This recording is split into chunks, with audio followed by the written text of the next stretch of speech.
warahmatullahi wabarakatuh. Izin memperkenalkan diri. Perkenalkan, nama saya Tiara Nasya Rahama dengan NPM 2313041044. Saya akan memberikan penguatan. Terima kasih. Wassalamualaikum warahmatullahi wabarakatuh. Selamat pagi.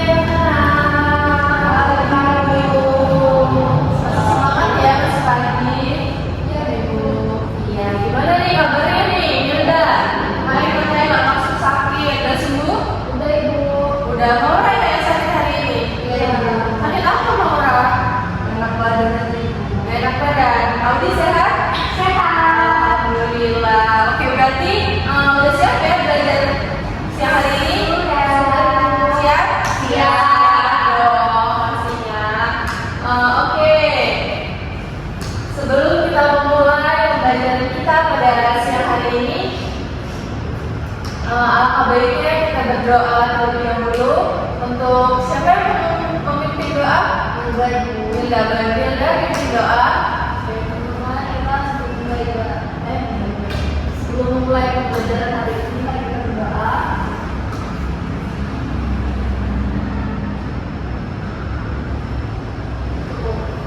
Oke, baik, terima kasih Hilda. Ya, jadi ya, sebelum kita memulai pembelajaran, alangkah baiknya kita berdoa. Kenapa kita berdoa? Supaya kita diberkahi ilmunya. Ya, iya benar, dilancarkan. Sebelum Ibu masuk ke materi, Ibu akan mempresentasi kalian, kehadiran kalian pada siang hari ini. Ibu, yang tidak hadir siapa? Rozak Ibu. Kenapa dia? Sakit. Rozak sakit. Cacat.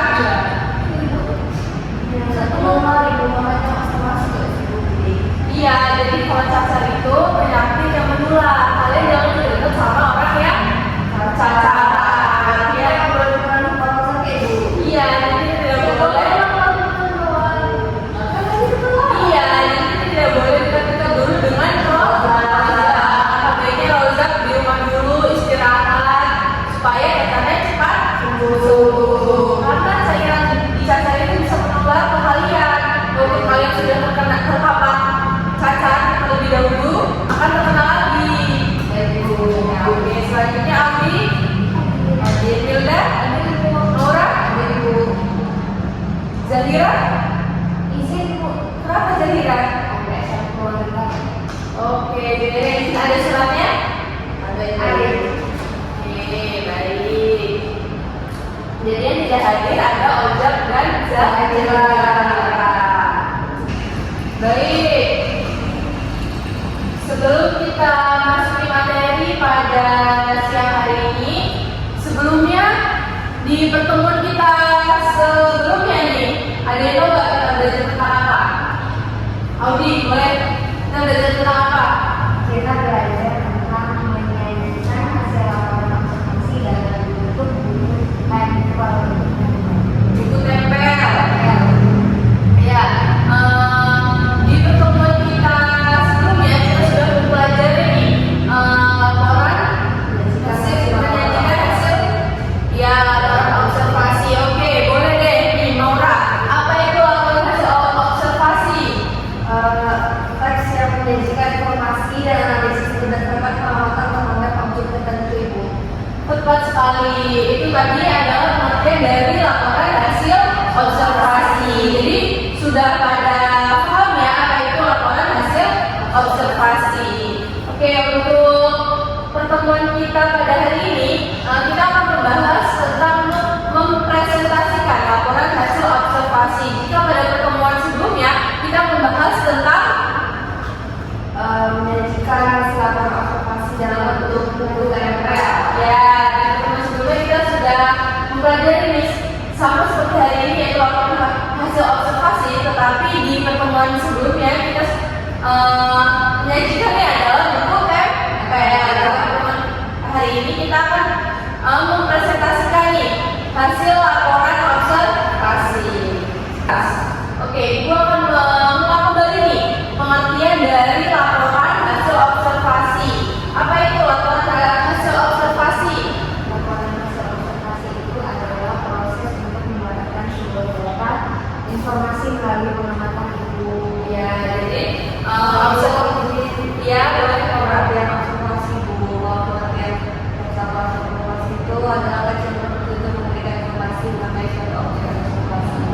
Tepat sekali jawaban Maura. Jadi jawaban Audi belum tepat karena jawaban Audi itu tadi observasinya, bukan? Iya, bukan pengertian dari teks laporan observasi. Jadi observasi ibu rumus dulu nih, dari pengertian observasi dulu deh. Observasi itu kan proses untuk mendapatkan sebuah data informasi dan melalui pengamatan. Jadi kalian pergi untuk contohnya kalian pergi ke pantai untuk mengamati suasana pantai. Kemudian setelah kalian mengamati, kalian menuliskannya ke dalam teks laporan hasil observasi. Jadi teks laporan observasi adalah teks yang berfungsi untuk memberikan informasi mengenai suatu objek yang telah diamati. Dan teks laporan hasil observasi juga bisa kita singkat dengan singkatan LHO. Ya, jadi LHO ini adalah laporan hasil observasi. Oke, selanjutnya itu ada. Nah, materi kita kan mengenai mempresentasikan laporan hasil observasi ini. Nah, apa sih mempresentasikan itu?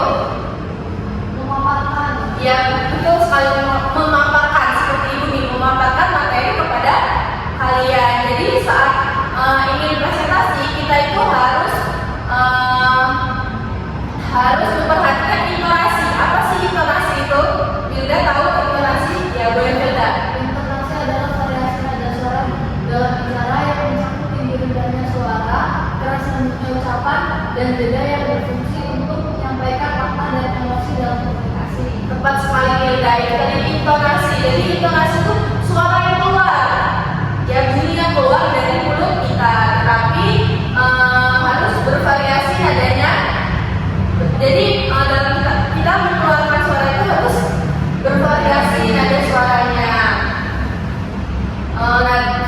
Nada suaranya, kemudian tinggi rendahnya suara, keras lembutnya ucapan, dan jeda. Jadi dalam berbicara itu, dalam berintonasi itu kita harus memiliki jeda berbicara. Dan berfungsi itu untuk intonasi itu berfungsi untuk menyampaikan makna dan emosi dalam komunikasi. Kemudian ada istilah intonasi di dalam Kamus Besar Bahasa Indonesia atau KBBI. Benar sekali. Jadi apa itu istilah intonasi dalam KBBI? Yaitu sebagai sebuah lagu kalimat itu. Ya, benar sekali. Sebagai sebuah lagu kalimat.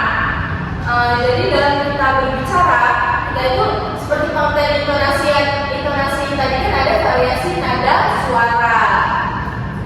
Kemudian sedangkan dalam pengertian lain menyebutkan bahwa intonasi merupakan ketepatan serta irama dalam sebuah kalimat. Jadi ketika kita mengeluarkan sebuah kalimat, kita itu harus menyesuaikan dengan irama. Kemudian merujuk pada buku pendidikan bahasa Indonesia, pengertian dari intonasi yaitu lagu kalimat namun ketepatan penyajian pada tinggi rendahnya sebuah nada kalimat.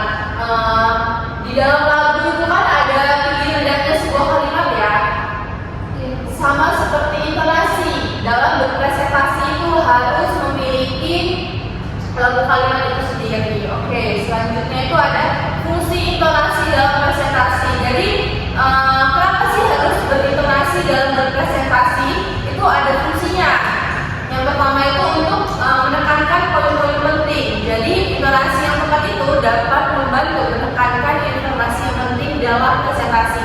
Jadi di dalam jika kalian ingin berpresentasi, kalian akan membuat salinnya seperti ini. Ini disebut dengan salindia. Nah, di dalam salindia ini tentunya ada poin-poin penting, bagian-bagian penting yang memuat di dalam salindia tersebut. Nah, informasi penting ini harus ditekankan dengan intonasi yang jelas. Paham? Yang kedua itu ada menggambarkan emosi dan perasaan.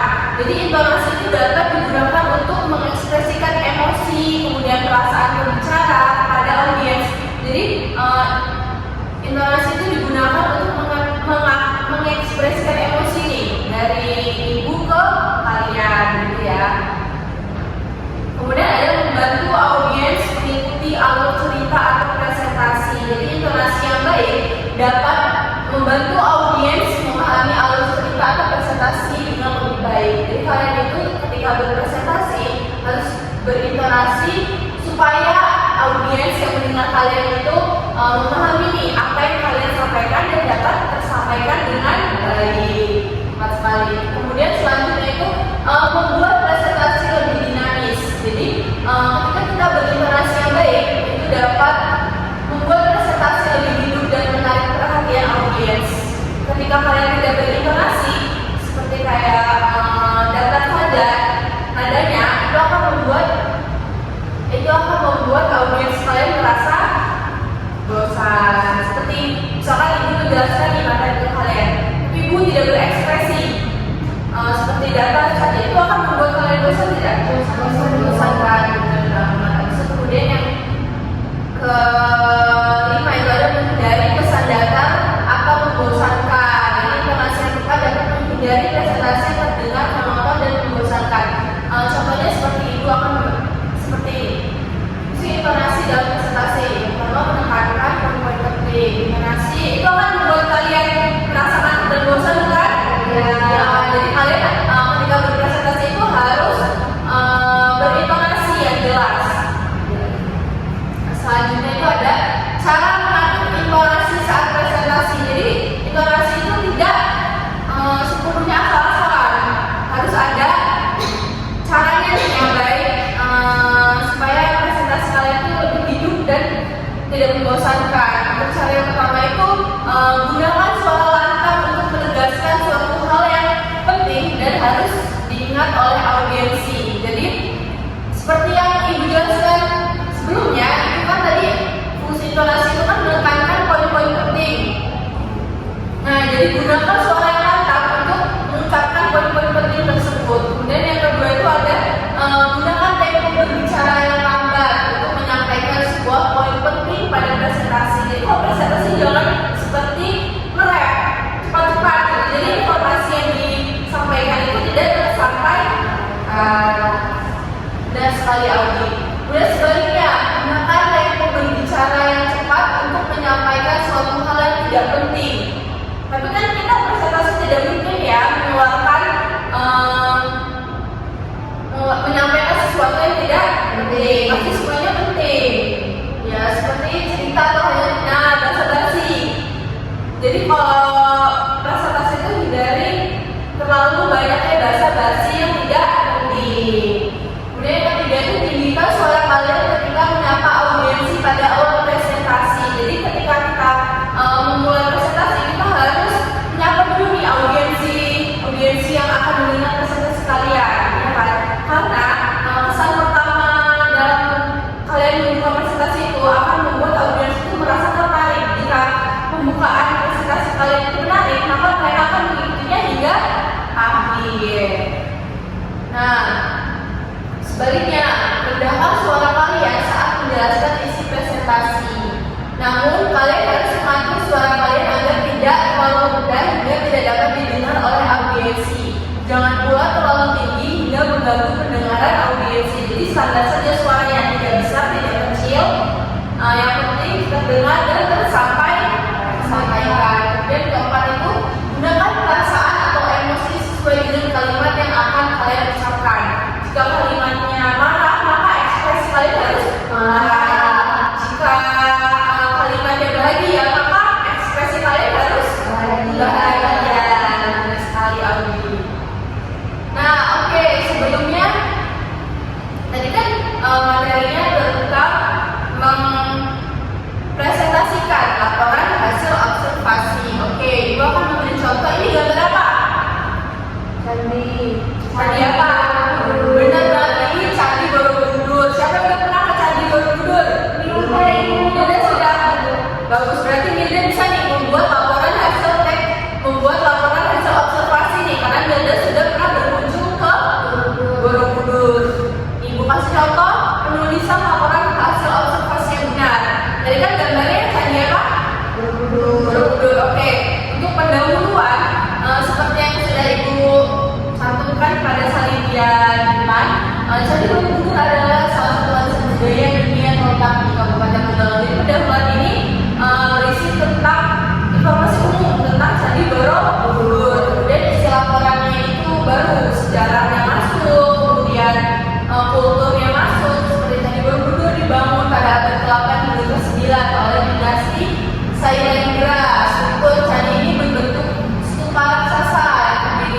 ditanya, apa sih yang kalian tahu tentang Candi Borobudur? Candi Buddha. Warisan budaya terletak di Kabupaten Magelang. Benar sekali, itu warisan budaya yang ada di Indonesia. Monumen pemuda terbesar. Ya, terus Candi itu punya berapa panel relief? 2000 Benar banget, 2.600 panel relief dan 504 budaya. Jadi Candi Borobudur ini peninggalan dari agama Buddha. Buddha. Kemudian pada bagian puncaknya terdapat stupa utama yang menjadi simbol kesempurnaan. Siapa yang habis melihat laporan hasil observasi ini mau berkunjung ke Candi Borobudur? Ya, kalian harus berkunjung nih ke Candi Borobudur ini. Kemudian ada yang menarik nih, pada Candi Borobudur itu tata letak candinya menghadap ke Gunung Merapi dan Gunung Merbabu tuh. Siapa yang pernah mendaki Gunung Merapi dan Gunung Merbabu? Saya pernah. Wah, keren banget ibu. Keren banget. Jadi Aulina sudah melihat nih kondisi dan siklon dari Gunung Merbabu. Mauna juga sudah pernah. Sudah ibu. Sudah kayak mana kondisi Gunung Merbabu nih? Bagus banget ya. Cuman jalannya susah ibu. Gak ada susah. Nah, kira-kira Gunung Merbabu sama Gunung Merapi ini bisa nggak dibawa laporan hasil observasi? Bisa ya bu. Bisa kan? Bisa. Jadi keren banget ya, Candi Borobudur ini letaknya itu langsung menghadap ke Gunung Merapi dan Gunung Merbabu. Kemudian yang terakhir itu nanti kalian bisa membuat laporan hasil observasi itu ada kesimpulan. Jadi apa sih kesimpulan dari pendahuluan dan isi laporan yang sudah kalian buat? Contohnya itu seperti ini. Candi Borobudur tidak hanya menjadi tempat ibadah, tetapi juga pusat pembelajaran sejarah, seni dan budaya. Apalagi kan kalian kan anak bahasa Indonesia ya, pasti sudah mengenal dengan seni yang ada di Indonesia. Kemudian keindahan arsitektur dan nilai filosofinya menjadikan candi ini sebagai salah satu kebanggaan Indonesia yang harus dilestarikan. Jadi candi ini harus terus dilestarikan, tidak boleh dirusak. Upaya pelestarian dan pemeliharaan secara berkelanjutan sangat penting untuk menjaga keaslian dan keindahan Candi Borobudur bagi generasi mendatang. Jadi jangan dirusak ya kalau berkunjung ke Candi Borobudur. Siap ibu. Ya, supaya anak cucu kalian merasakanlah, oh ini Candi Borobudur peninggalan di Indonesia selama ini.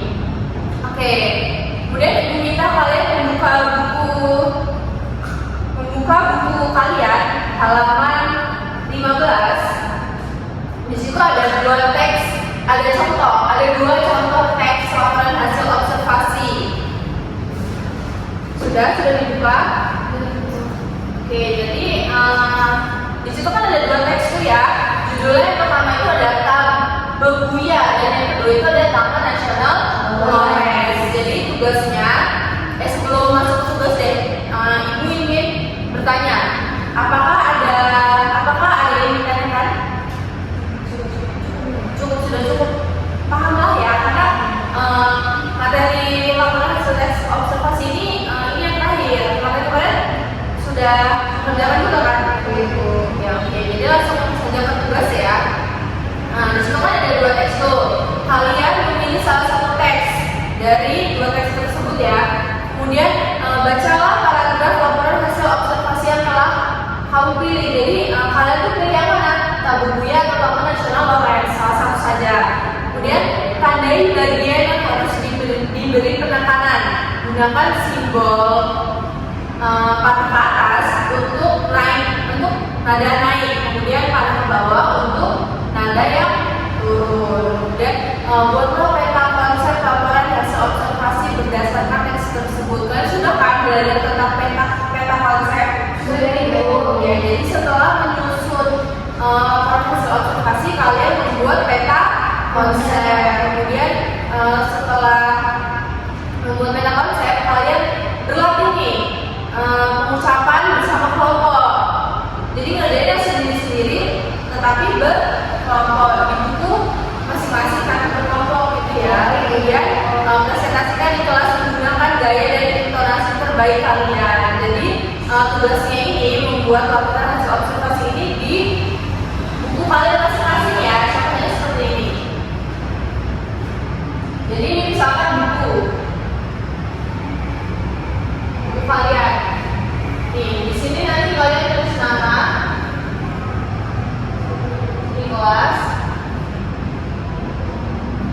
Kemudian di sini ibu minta kalian print gambar Taman Nasional Lawrence atau Labu Buaya, ya. Nah, kemudian di sininya baru mulai menulis laporan hasil observasi. Ada yang ditanyakan? Cukup Ibu. Cukup ya. Jadi ini format penulisannya.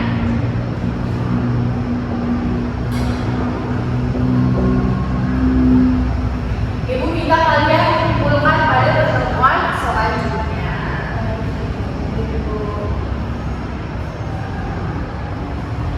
Oke, udah selesai materi kita pada siang hari ini. Masih ada yang bingung?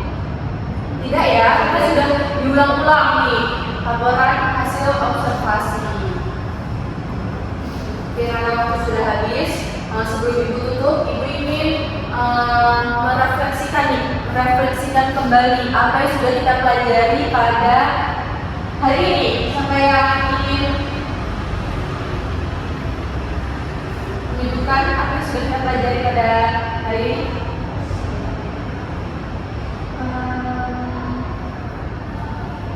Ibu, boleh Maura. Kita belajar apa sih Maura hari ini? Kita belajar tentang merepresentasikan laporan observasi Bu. Ya, jadi saya mengulas tentang misi intonasi ya Bu. Ya, dalam merepresentasikan itu juga kita membutuhkan intonasi Bu.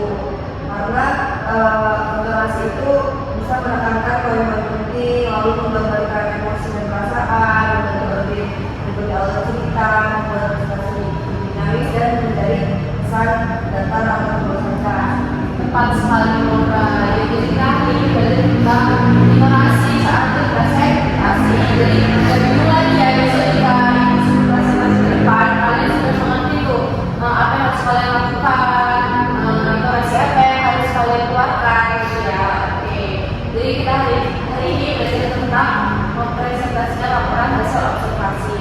Ada yang tahu mana ya? Kalau sudah buka buku nih, pertemuan selanjutnya kita akan melanjutkan materi tentang apa? Ibu, Boleh pilih ayo apa? mengevaluasi pesan dari penerimaan teknologi lawan tunggal. Tepat sekali Milda. Jadi materi laporan hasil observasi kita tutup sampai pertemuan kita hari ini. Pertemuan selanjutnya kita sudah masuk ke materi yang baru, tidak lagi laporan hasil observasi. Oke, baik. Jadi ibu minta kalian setidaknya membuka buku dan membaca sedikit materi saja untuk pertemuan selanjutnya ya. Baik. Karena pertemuan kita telah usai pada hari ini, karena kita memulai dengan berdoa, kita menutup juga dengan berdoa. Boleh. Tadi sudah Milda yang memimpin doa. Sekarang siapa yang ingin memimpin doa untuk audio? Boleh audio pimpin.